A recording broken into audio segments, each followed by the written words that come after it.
તમારા મત મુજબ બિઝનેસ શું છે? બિઝનેસની ડેફિનેશન છે ને બહુ સિમ્પલ છે. બાઇંગ ઓર સેલિંગ પ્રોડક્ટ ઓર સર્વિસીસ, બરાબર. એમાંથી જે અર્ન થાય.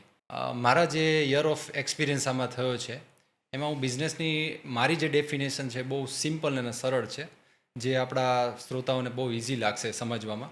એ છે આવવું અને જાવું. જેમ આપણે આ દુનિયામાંથી આવી અને જતા રહીએ છીએ એવી જ રીતે આપણા બિઝનેસની અંદર વસ્તુ આવે છે અને જાય છે.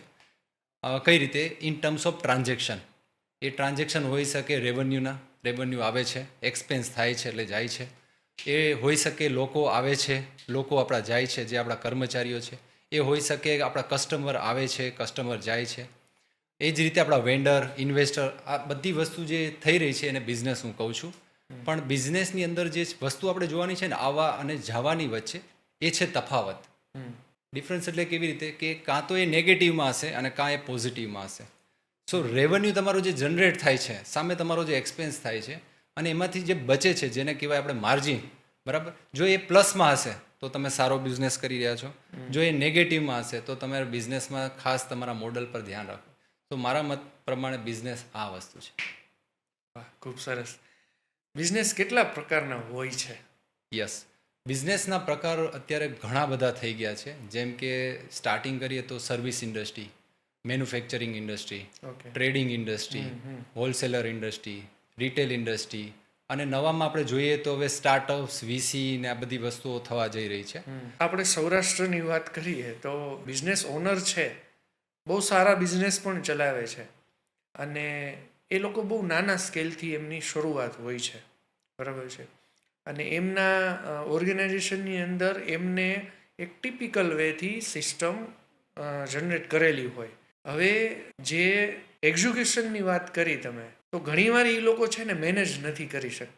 પોતાના પ્રોગ્રેસ કરેલા યર બાય યરના એક્સપિરિયન્સ ઉપરથી એનામાં ઇમ્પ્રુવમેન્ટ લઈ આવેલું છે. તો એ જે એક્ઝિક્યુશન છે ને એ થોડું એના માટે ટફ હોય, ત્યારે એને શું કરવું જરૂરી છે? ઓકે, અહીંયા જે છે ને મેઇન વસ્તુ છે એ છે દાવેદાર.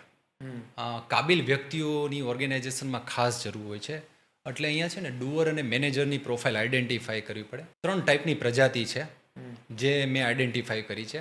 અને હું વિચારું છું કે તમે જો આને સમજી લો તો તમે ઓર્ગેનાઇઝેશનને લાઈફમાં ઘણા લેવલ પર તમે આગળ વધી શકો છો. એ પ્રજાતિમાં પહેલી પ્રજાતિ એવી છે કે જેને તમે કંઈ ઇન્ફોર્મ કરો કે ન કરો એ કામ કરશે. એને કામ કરવું ગમે છે, બરાબર. અને એ હંમેશા એમનું બેસ્ટ આપશે અને આગળ વધશે. આ એ પ્રજાતિ છે જેને હું ઘોડા કહું છું, ઘોડાની જેમ. બીજી પ્રજાતિ જે છે એ તમે એને કહેશો ને એટલું જ કરશે, એના સિવાય એ કશું નહીં કરે. એટલે તમારે એને કોન્સ્ટન્ટ કહેતા રહેવું પડે, બરાબર. જેને હું કહું છું ડુઅર પ્રોફાઇલ, બરાબર. અને થોડોક બેડ વર્ડ્સ છે, બટ બેડ વર્ડ્સ તો ન કહી શકે. બટ ઘોડા પછી એક પ્રજાતિ આવે છે ગધેડા. ગધેડાને કહેવું પડે કે ભાઈ તારે એવી રીતના ચાલવું પડશે તો એ ચાલશે. ઘોડો તો દોડશે એટલે દોડશે જ, બરાબર. થર્ડ જે પ્રજાતિ છે એને તમે કહો કે ન કહો એને કાંઈ ફરક નથી પડતો, એ કાંઈ કરશે જ નહીં. ઓકે. એને ખચ્ચર કહેવાય. હા, હવે ઓર્ગેનાઇઝેશનની અંદર છે ને એક પ્રોફાઇલ જે હું જોઉં છું ને ઘોડાવાળી, એ મેનેજર લેવલની પ્રોફાઇલ છે. એને તમે આઈડેન્ટિફાઈ કરી શકો તમારી ઓર્ગેનાઇઝેશનમાં કે આમાં છે ને મેનેજરના ગુણ છે. જો હું આને ઉપર લઈ જઈશ ને તો આ ડેફિનેટલી બાકી બધા જે ડુઅર પ્રોફાઇલ છે એને મેનેજ કરી શકશે. અને ડુઅર પ્રોફાઇલ છે ને હંમેશા ડુઅર માટે જ બનેલી હોય છે. એને તમારે કોન્સ્ટન્ટ કહેતું રહેવું પડે. સો આ પહેલાં તો 3 પ્રજાતિને તમારે ઓર્ગેનાઇઝેશનમાં આઈડેન્ટિફાઈ કરવી. હવે આમાંથી જે કાબિલ વ્યક્તિ છે ને એ છે મેનેજરિયલ પ્રોફાઇલ, જે હું કહું છું ઘોડાવાળી પ્રોફાઇલ. એ વ્યક્તિ કરશે જ કામ, બેસ્ટ જ કરશે. એને તમે કહેશો નહીં કહેશો, એની રીતે આઈડિયા લાવશે, ઇમ્પ્લિમેન્ટ કરશે, એક્ઝિક્યુશન કરશે અને એનાલિસિસ એ કરશે, બધી વસ્તુ. હવે આ જે દાવેદારી જે છે ને આ વ્યક્તિને મળવી જોઈએ જ્યારે તમે એક્ઝિક્યુશન કરો છો તમારા ઓર્ગેનાઇઝેશનમાં, જ્યારે આ સિસ્ટમ તમે ઇમ્પ્લિમેન્ટ કરો છો.